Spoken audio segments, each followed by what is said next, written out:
Welcome back, everybody, for another edition of the Final Mile, where we answer your questions. As a precautionary mention here, I will let you know that if you found this video from the title, we answer 5 different questions in this video. So the title will be one of the questions. So we're going to answer questions about age of a carrier's authority, brokering in Canada, load board postings, handling advances, and Selectus as a load board. So we'll get right into it. And please, if you haven't done so, subscribe. Check out the Freight Broker Basics course on our website, and check out the sponsors in the description box to help support the Freight 360 channel here. Our first question: does it matter how long a carrier has had their authority? The answer is maybe, and we'll kind of dig into it. And Ben, I want your opinion too. So one of the vetting criteria for a lot of freight brokers is to look at the age of the motor carrier's authority, for multiple reasons. It could be for their level of experience. It could be to prevent fraud in the case of fraudulent double brokering that we've seen in the last couple of years. But the age of the authority, all it objectively states is how long has this authority been active with the FMCSA. It has nothing to do with how long if it's an owner operator that's got their own, just them and their truck. It has nothing to do with how long they've been driving, because they might have had an authority before or been a company driver for somebody. It just means how aged or how old is that specific authority that was granted. So you might come into a situation where you see a young authority, and all I would do there is maybe take a couple of extra steps. Find out, have they driven previous to that at another company? Maybe you want to do some additional fraud prevention measures, such as, requiring them to verify their location or identity, things of that nature. Ben, what's your take on the authority age? Because a lot of companies will say 6 months. If you haven't been in business that long, we're not going to work with you, or any other example. Yeah, I mean, lots of companies will have an internal benchmark, a year or 6 months, right, as a preference to the age of MCs. And again, I think that speaks to a few things. It maybe speaks to the company's, history and business experience, but to Nate's point, it doesn't really speak to the driver's experience. Here are the criteria I think that matter the most as it relates to the age of an MC is within your first year, you're typically going to have not much credit. Just like when you turn 18 and you're allowed to get a credit card, like that first year, you just don't have a lot of credit history. So the same thing with a new MC in that first year. The big downside, right, is that again, if you just have, you don't have a lot of visibility really on anything, correct, right? Like factoring companies. Well, so I mean, we've talked about the brokerage side of it, but it's on a carrier side, more importantly, brokers won't necessarily be super hesitant. They might be hesitant to work with you until they feel more comfortable, right? Yes, load There's no history inspection history. reviews. There's nothing. Yes. All of the data that is reviewed about a carrier, right, happens over time. Their inspections, even if you get one when you start your MC, right, like it helps from everyone wanting to work with you to see some history of that and all of those things. There's just nothing really to report within your first year. So again, it becomes a little riskier for a shipper or a broker to work with a carrier that has a very new MC. So, as they age, again, that's important. Now, this doesn't cover the fraud aspect of it at all, which is a completely other topic, which, again, lots of companies don't want to work with MCs that are less than 6 months, primarily because fraudulent companies will start new MCs to perpetuate fraud. Yeah, they'll get 150 MCs. Yeah. And And they'll just burn through. that used to be one of the ways to catch fraud. But to be honest, criminals have gotten wise of that, and they are not typically doing that. I'll wrap this question up with this. If you're a carrier that has a new authority, or if you're a broker and you're dealing with a carrier that has a new authority, you got to go with the old school relationship building to make everybody feel comfortable instead of just looking at the objective data. That's my take on it. Build some relationships, find out their past, take extra measures to make sure everyone feels comfortable. So, good deal. Next question. What are the requirements to broker freight in Canada? I might have to do a little. We've talked about this before. So here's what I will tell you. And this is as of my last research, which was earlier this year. There are So I'm not going to try to make it up. There are some provinces, and I can't give the exact number. Some have regulations that require you to register. Some don't. Kind of like Mexico, there's really no regulation. They just kind of do it, and it's based on the province.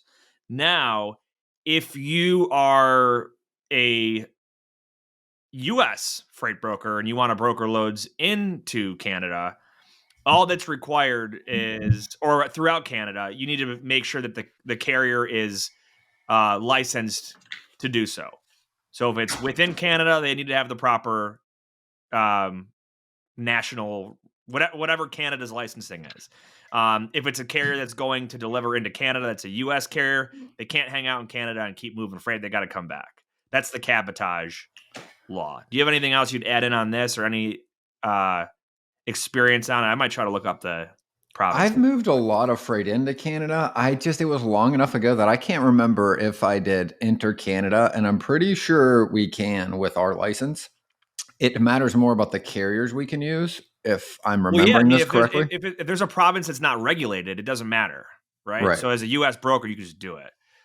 Here's the answer.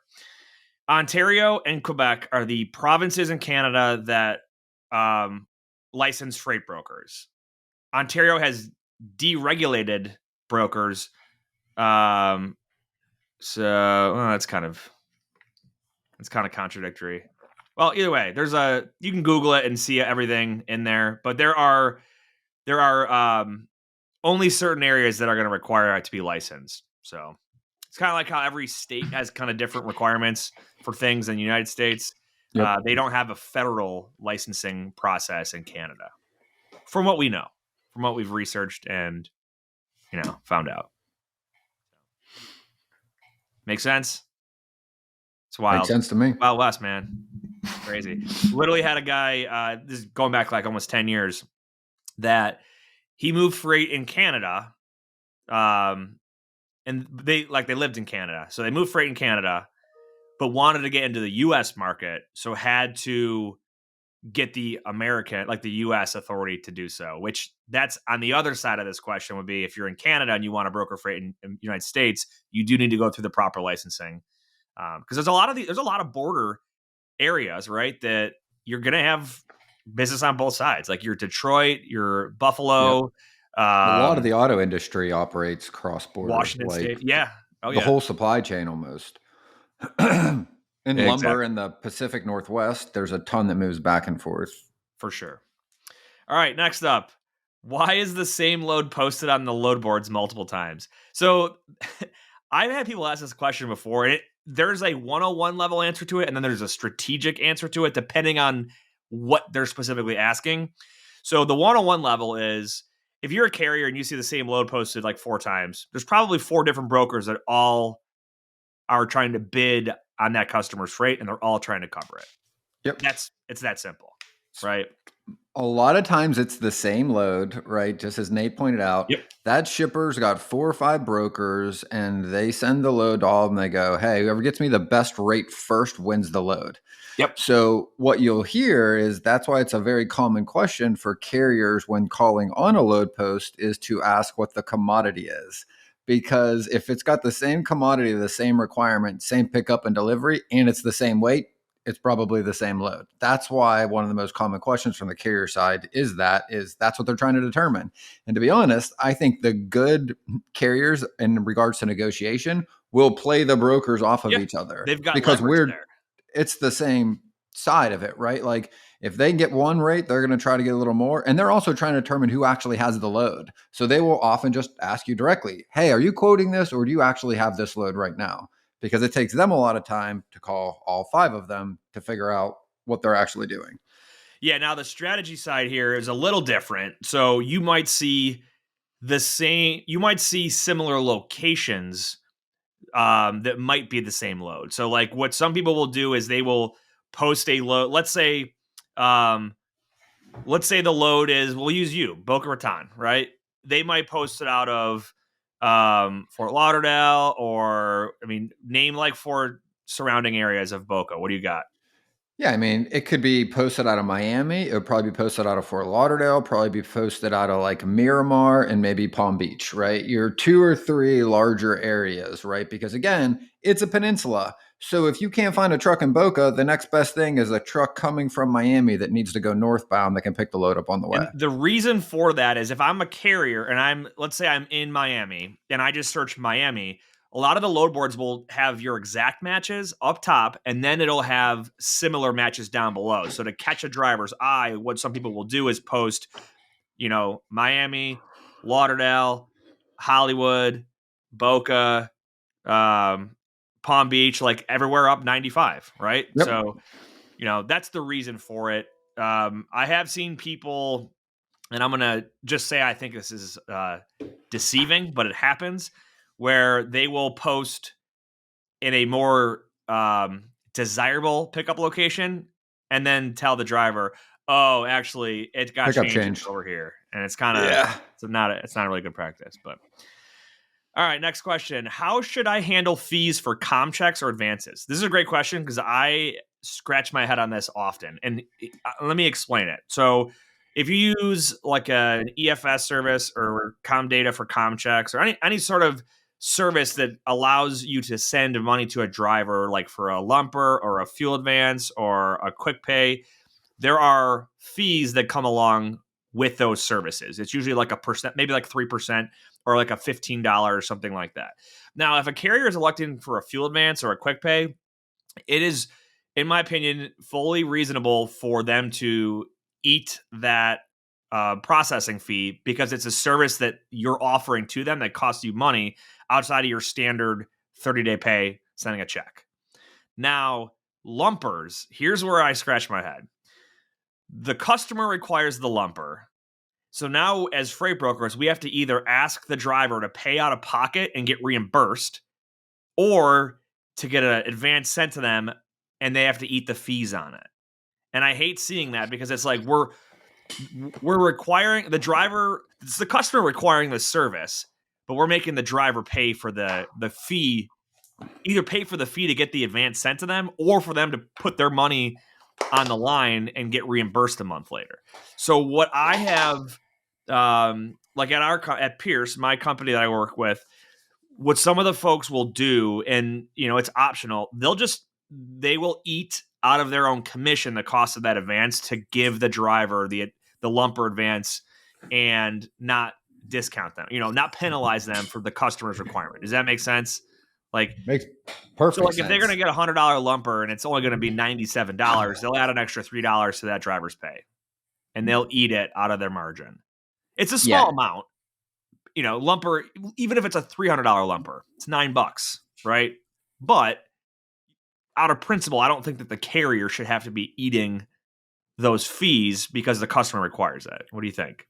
For sure. That's where I draw the line. If it is a service provided and requested by the carrier, they're paying the fee. You need a fuel advance because you're not managing your cash or you just need it. Hey, you need this. You're going to pay that fee. If my shipper is asking my driver to pay the lumper in cash because it's easier for my shipper to do their invoicing, accounting, or whatever it is, that's a convenience requested from my customer. I'm not making my driver pay that fee. Right. Like I'm going to eat that or I'm going to roll it in somewhere in there. I am not going to pass that cost on to them, to your point. Yep. Exactly. A lot of people don't think about that, but it's a real thing. I mean, those fees are small, like we said, but they add up, and it's more of a principle thing to me. I think that we need to have a mindset of everybody's on the same team here. We're just serving a different role, and it's not like the driver. Like we're not above any carrier. And no customer is above us. Everyone's got to be on the same team. And you see, you'll find brokers that they'll make the driver eat the fee and they won't even address it with their customer. Where if you can go to your customer and say, hey, you're requiring a lumper, it's going to cost us money to issue it out. They might work with you and say, hey, the price I'm paying you, it built into that is the expected cost. So make sure you pass that on to your driver. Or what, however that works out. So, being transparent, have a conversation about it. It's a win-win. Okay. Next up, final question is about Selectus. Someone asked, is Selectus worth it for full truckload? and also is it good for box trucks? If you're not familiar with Selectus, it is a load board. You have to have. You can be a broker and use it, but you have to have it. You have to also have an asset authority to qualify. Their whole concept is it's a network where people share capacity between their trucks and also can involve their brokerage operation. So they want to try to keep it somewhat exclusive, so they have that requirement. But if you're trying to find capacity for full truckload, I have not found Selectus to be the optimal place to find that capacity, because the types of carriers that hang out in Selectus are your smaller equipment sizes, your sprinter vans, your box trucks, your hot shots. That's kind of the niche load board that, I mean, you can literally go and post a full truckload on there. I haven't personally found success. DAT tends to be the market winner in truck and for full truckload. Obviously, Truck Stop as well is another big one. But yeah, I wouldn't see anything on the Selectus side. Ben, do you use Selectus at all or no? I don't. I've never really, dug into the, white glove or, I from time to time, I know my team uses it. I just don't personally do it because I have them such one off that I just let my carrier side quote it and then source it out of Selecta. So, I mean, yes, technically I do, and I do use it for freight forwarders. I'm just not personally in it searching there. But in the past, and I mean, what I know about it is it's the marketplace for your less than truckload. I mean, not LTL, but like less than your smaller shipments. Yeah, anything less than a 53 or 48 of any kind. It's going to be basically a dedicated LTL is what you'd call that. Yep. And I'll add, I recently got set up with a co-brokerage for a company that has a network. They're just a dedicated expedite brokerage, and they've got like a really awesome network of thousands of drivers in their network that specialize in all that smaller stuff. Naturally, in a co-brokerage, you're going to have extra margin added in there, but these are like trusted, vetted carriers. And one of the things that they've done a good job at is solving the reefer LTL question that everyone always has pop up. Like, how do I find reefer LTL? And the answer tends to be a refrigerated or a temperature controlled sprinter van or straight truck or something like that, where it's going to be a dedicated reefer LTL, essentially. Not cheap, but we get that question a lot, and I've gotten it a lot, and we found a solution there. But yeah, Selectus overall, good for box trucks, good for sprinters, good for straight trucks, good for hot shot. Wouldn't recommend it for full truckload. You also need an asset MC to access it, correct? Right. That's still the case? Yep. Yeah, you do. Why do you not open that up? And again, this is not like if you go on there as a brokerage and you use your asset authority to sign up, it's totally okay. It's a requirement of theirs to check the box, so they want to have an exclusive network. They call it like the Selectus Alliance. So they try to make it like this an alliance of brokers and carriers that are sharing loads and capacity internally. So everyone in that niche kind of hangs out in their network. It's very email based. So you post a load and it has like an automatic expiration that you might put in, it expires in 1 hour. So it'll stay posted for that time. And you'll usually get like responses via email really quick, like within minutes. So it's pretty cool. That's all we got. Great questions. We'll see you guys in the next episode of The Final Mile. Final thoughts, Ben? Whether you believe you can or believe you can't, you're right. And until next time, go Bills.